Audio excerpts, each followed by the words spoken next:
Hello dear friends, आजची आपली recipe आहे ओठांनीही सहज तुटणारी, तोंडात टाकतात झटकन विरघळणारी आणि पोटाच्या गुहेत पटकन गायब होणारी। तर या बर्फीचं नाव आहे नारळ संदेश। चला तर मग पाहूया रेसिपी। नारळ संदेश बनवण्यासाठी एक संपूर्ण नारळ साधारण 2 कप इतका भरेल मी मिक्सर ग्राइंडरमधून फिरवून घेतलेला आहे। 2 कप नारळ मी मिक्सरच्या भांड्यात टाकत आहे। सोबतच 1 वाटी दूध टाकणार आहे। 1 वाटी हे माप जे आहे मेजरिंग कप नुसार 1 कप घेतलेला आहे। अर्धा कप साखर टाकलेली आहे आणि हे आपण स्मूथ पेस्ट करून घेणार आहोत, ग्राइंड करून घेणार आहोत। ग्राइंड केल्यानंतर आपल्याला अशी कन्सिस्टन्सी भेटणार आहे। इतकं स्मूथ मिक्सचर आपल्याला बनवायचं आहे। हे मिक्सचर आपण कढईमध्ये नॉनस्टिक फ्राईंग पॅन मध्ये तूप न टाकता परतायला घ्यायचं आहे। आता या स्टेजला आपण टाकणार आहोत एक खास पदार्थ, तो म्हणजेच मिल्क पावडरचं दूध। अर्धी वाटी आपलं नेहमीचं दूध घेतलेलं आहे आणि त्यामध्ये 5 मोठे चमचे भरून मिल्क पावडर टाकलेली आहे आणि हे सगळं मिश्रण आपण तयार केलेल्या खोबऱ्याच्या मिश्रणात टाकायचं आहे। इथे लक्षात घेण्यासारखी एक गोष्ट म्हणजे ओल्या नारळाची काळी पाट मी पूर्ण काढून टाकलेली आहे। त्याचे पीसेस कट करून नंतर ते मिक्सर ग्राइंडरमधून कट करून घेतलेले आहे। दूध नारळाचं हे मिश्रण आपण सतत चमच्याने हलवत परतून घेणार आहोत। फ्लेवरिंगसाठी अर्धा चमचा विलायची पूड मी इथे टाकत आहे। हे मिश्रण परतत असताना एक काळजी घ्यायची, यामध्ये बबल्स फॉर्म होतात आणि ते हवेमध्ये उडतात, त्याच्यामुळे आपल्याला भाजूही शकतं, तेवढी खबरदारी आपण घ्यायची आहे। आणि आपण हे मिश्रण सतत हलवत व्यवस्थित परतून घ्यायचं आहे। सारखं हलवलं नाही गेलं तर खोबऱ्याचं हे मिश्रण पटकन लागू शकतं। आता मी टाकत आहे अर्धा कप किसून घेतलेला खवा। मावा घेतलेला आहे आणि तो मी किसून घेतलेला आहे, बारीक करून घेतलेला आहे। हाताने त्याची स्मूथ पेस्ट केली तरी चालेल आणि आपण पुन्हा साधारण 15 ते 20 मिनिटं हे मिश्रण परतून घेणार आहोत। बंगाल प्रांतातील अतिशय फेमस रेसिपी म्हणजे नारळ संदेश, बनवण्यासाठी अतिशय सोपी आणि सुटसुटीत आणि चवीला मात्र अफलातून।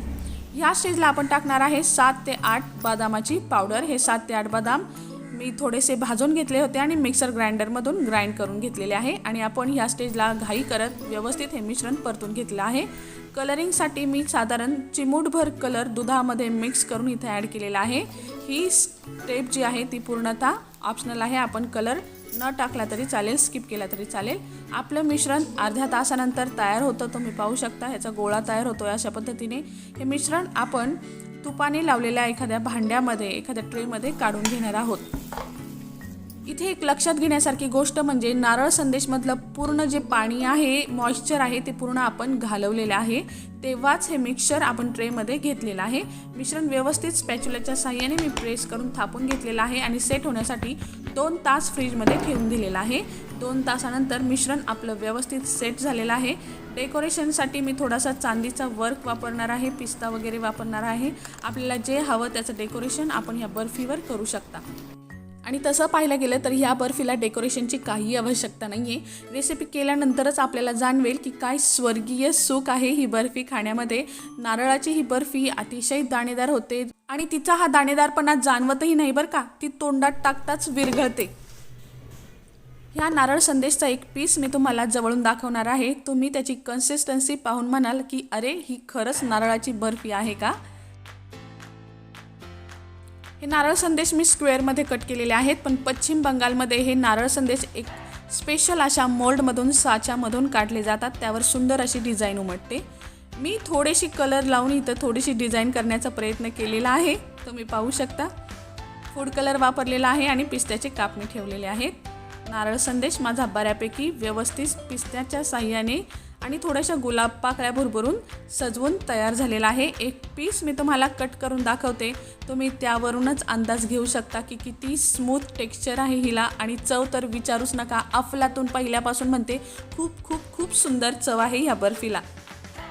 सणासुदीचे गोडधोड खाण्याचे दिवस आहेत, गौरी गणपती आलेले आहेत आणि ते कोपऱ्यातले 2 नारळ तुमची वाट पाहत आहेत। चला तर मग लागा कामाला, ही भन्नाट अशी रेसिपी बनवून सगळ्यांना खुश करून टाका।